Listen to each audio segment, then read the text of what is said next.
মনে হইতেছে আমার ছেলে আমার কাঁধে হাত দিয়ে রাখছে, বাবার কাঁধে ছেলের লাশ। এই কষ্ট যার সন্তান যায়, যার বাবার কাছে থেকে চলে যায় সেই বুঝে। মিরাজ শুধু আমার সন্তান ছিল না, আমার বন্ধু ছিল। আমি শহীদ মিরাজের বাবা, যাত্রাবাড়ি।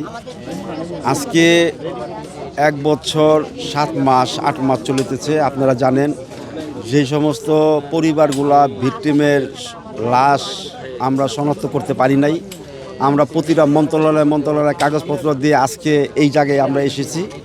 তো আল্লাহর রহমত, আপনাদের দোয়ার বরকতে যদি এখানতে আমাদের যাত্রাবাড়ি কোনো মায়ের সন্তানরা এখানে থাকে, ডিএনএ টেস্টের মাধ্যমে তাদের পরিবার কাছে আমরা ফিরে দিতে পারবো। এই আজকে এই আশা নিয়ে এখানে আজকে এসেছি। আমার মিরাজ আমার ঘরের অবলম্বন ছিল, আমার মিরাজ ঘরের আলো ছিলেন।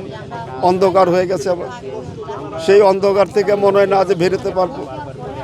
এখনো মনে হইতেছে আমার ছেলে আমার কাঁধে হাত দিয়ে রাখছে, বাবার কাঁধে ছেলের লাশ। এই কষ্ট যার সন্তান যায়, যার বাবার কাছে থেকে চলে যায় সেই বুঝে। তাই আমি আপনাদের মাধ্যমে দেশবাসীর কাছে বিচার চাই, শহীদদের যাতে রক্তের বিচারটা করে এবং শহীদের যে ফাঁসির রায়টা হয়েছিল, ফাঁসির রায়টা যাতে বহাল থাকে, সেই প্রত্যাশা আপনাদের কাছে, দেশবাসীর কাছে। 4 আগস্টের রাত্রে কথা হয়েছিল, 5 আগস্টে আমার কোনো আর কথা হয়নি আমার ছেলের সাথে। 29 বয়স। আপনি আমার ছেলের, তরুণ ছেলের, ওর ছবিটা দেখলে আপনি বুঝতে পারেন কি আমি হারাইছি।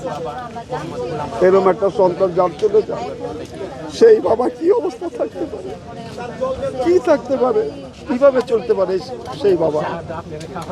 তাই আবারও বলছি, মিরাজের রক্ত বিচারটা যাতে আমরা পাই, এটাই আমার প্রত্যাশা আপনাদের মাঝে, রাষ্ট্রের কাছে। এই প্রত্যাশা চাই যাতে মিরাজের যাতে বিচারটা পায়, সঠিকভাবে বিচারের রায়টা যাতে বহাল থাকে, সেই প্রত্যাশা আজকে এখান থেকে আমি করছি। আমার 2 ছেলে, 1 মেয়ে। মিরাজ হলো বড়, ভাই বোনের ভিতরে মিরাজ বড়। আমার নাম আব্দুর রব, শহীদ মিরাজের বাবা, যাত্রাবাড়ি।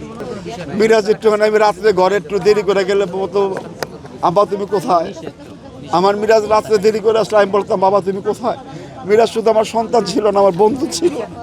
আমার বন্ধুর মতন আমরা চলতাম, সুখ দুঃখ সকল কথা আমার সাথে শেয়ার করতাম, আমি আমার ছেলের সাথে শেয়ার করতাম। আমরা বন্ধু ছিলাম, সন্তান না।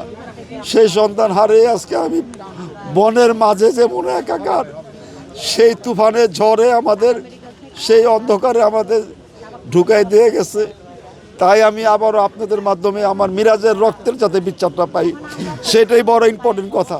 মিরাজের বিচারটা যাতে পাই, যারা সারা বাংলাদেশে গণহত্যা চালিয়েছিল সব শহীদ পরিবারে যাতে এই গণহত্যার বিচারটা চায়, সুষ্ঠু আমরা এই বিচারটা চাই, ফাঁসি চাই, এবং বাংলাদেশে এনে তাকে যাতে রায়টা বহাল করে ফাঁসি যাতে তাদেরকে দৃষ্টান্ত করা হয়, নজিরবিহীন ঘটনা যাতে থাকে, আর যাতে কোনো মাফিয়া এই মতন সৃষ্টি না হইতে পারে। মিরাজরা আমি 5 আগস্টে পেয়েছি। আজকে আমরা এসেছি আমাদের শহীদ পরিবার, বোনের জন্য, বাবার জন্য, বিচারের জন্য সর্বোচ্চ সহযোগিতা করার জন্য।